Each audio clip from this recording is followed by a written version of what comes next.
I think the only game we've lost in the last 5 years I wasn't playing, so as long as I'm playing it's pretty safe. That's a message to Gregor right there. Put him on the field. Hello, we're here at Netflix's Six Nations full contact premiere. We're here on the red carpet and going to be talking to some of the biggest stars in the rugby game. I think we got Finn Russell, Marcus Smith, maybe an Ellis Genge. Let's see what they've got to say about this documentary, and maybe if they're going to give us some tips and tricks of what we're to expect in this year's Six Nations. Let's go. Big night here at the Netflix premiere and everything. How's it feel? It's cool. It's cool to see rugby showcased amazingly, and obviously the Netflix doc hopefully is a great step for that. Hopefully it can keep going, but we need to shine a light on rugby, and I think this is a brilliant way to do it.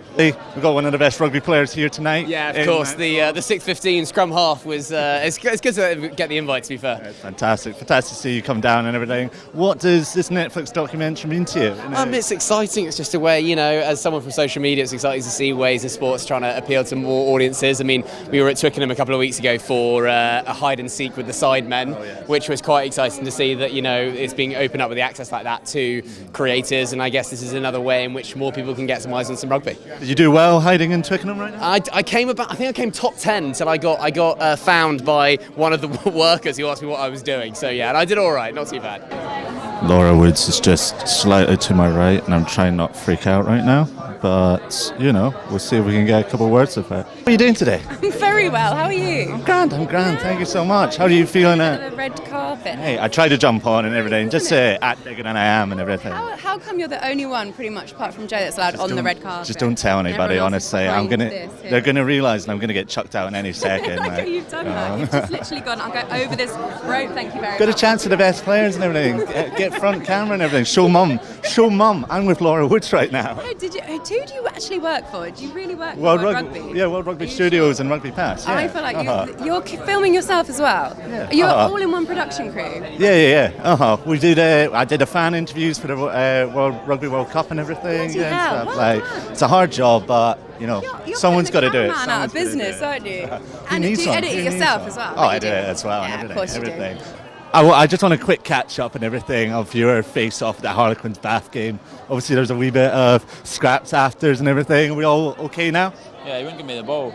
Nah, it's all good. He was trying to fight me for the ball. There's no chance I was giving it to him. So, but yeah, immediately after the game, it was pretty chill, and we had a good chat after. So it was nice.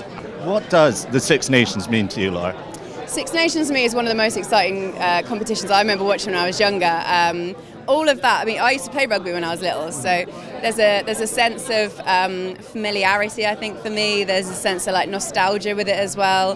God, it's the pinnacle of rugby. It's the pinnacle of rugby. I would say rugby union. I would say, but no, it's a fantastic competition, and one that I hope continues to grow. I mean, hey, let's get another team in there. Could we have a relegation situation? Which team would you love to see come in? Oh, I don't know. I think Romania could be quite fun. Romania, just love it. Outside at underdog. It's different now, though. I remember being not necessarily young, but I remember going to a lot of the ones around maybe what year would it have been? Maybe 2010, I want to say, maybe 9, 10, 11, that sort of era.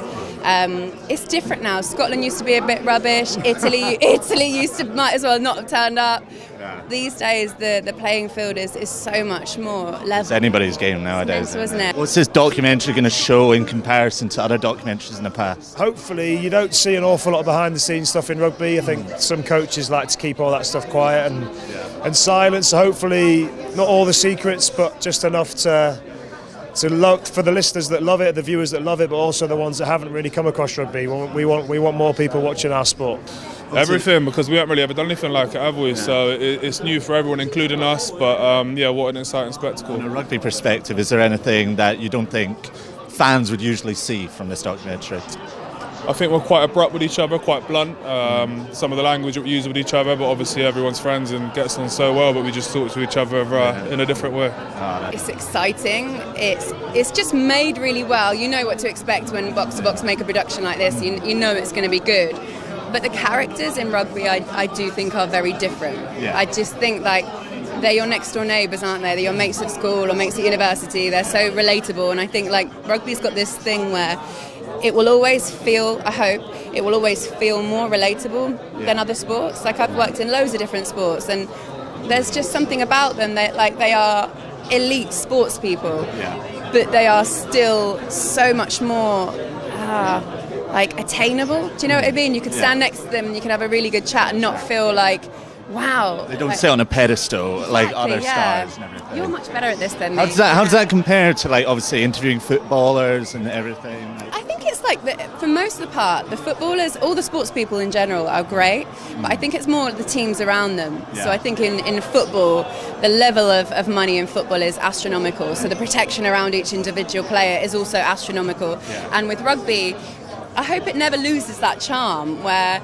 yes, of course, like there's protection around the players, and yes, you have to respect them in that manner, but they're also just like, they're fun and they are normal and they are just like less, it almost feels like they're less media trained, but they're incredibly educated. Do you know what I mean? It's like, it's very genuine when you speak to most rugby players. That's what I find. I've not come across many rugby players that are dickheads and everything, so it's all chill. Name one that is, though.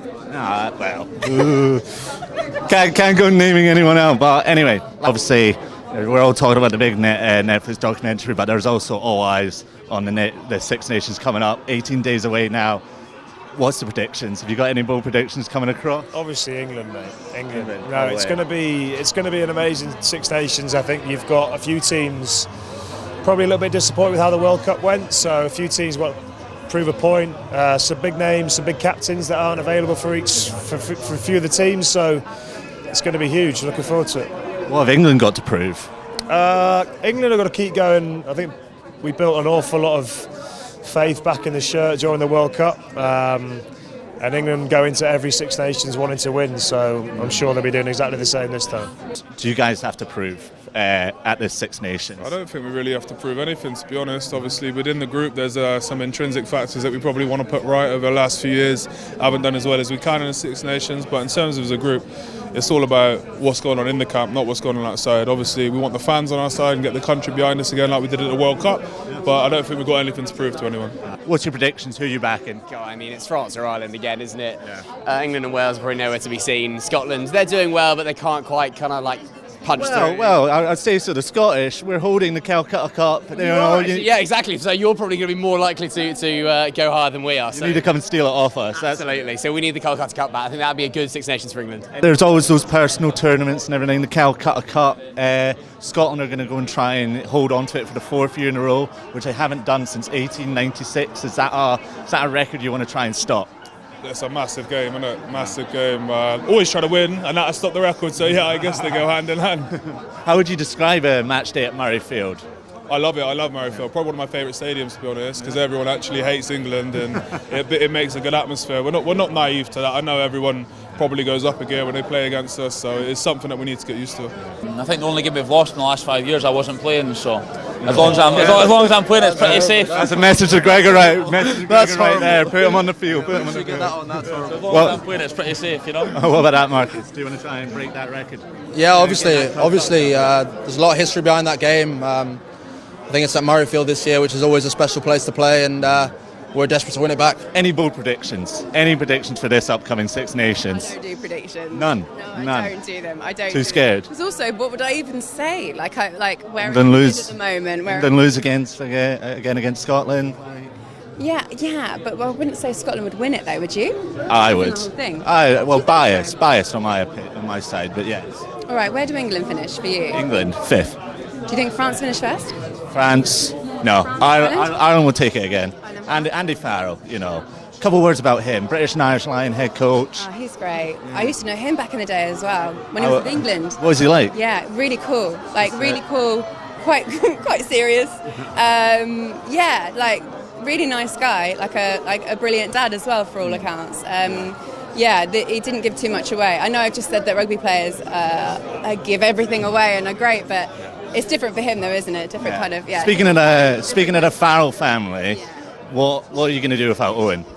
what am I going to do about him? Owen in the England team. Personally, I think you give Owen as much space, as much time, as much patience, as much respect as physically possible. I'm a massive Owen Farrell fan.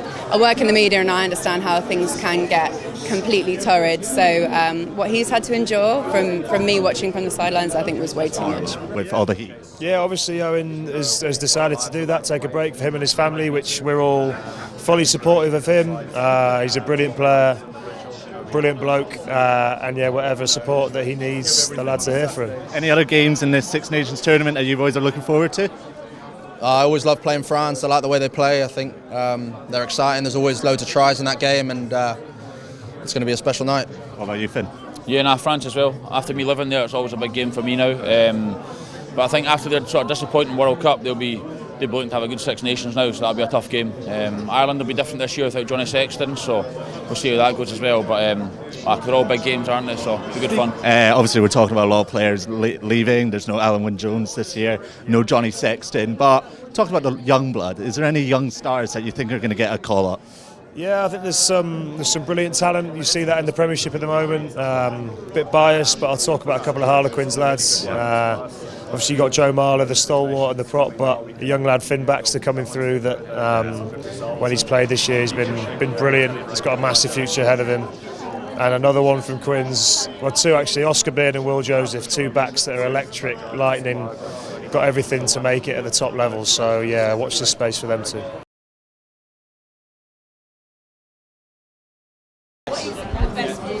It's me and Danny Kerr, best friends forever. Look at us, just hanging out.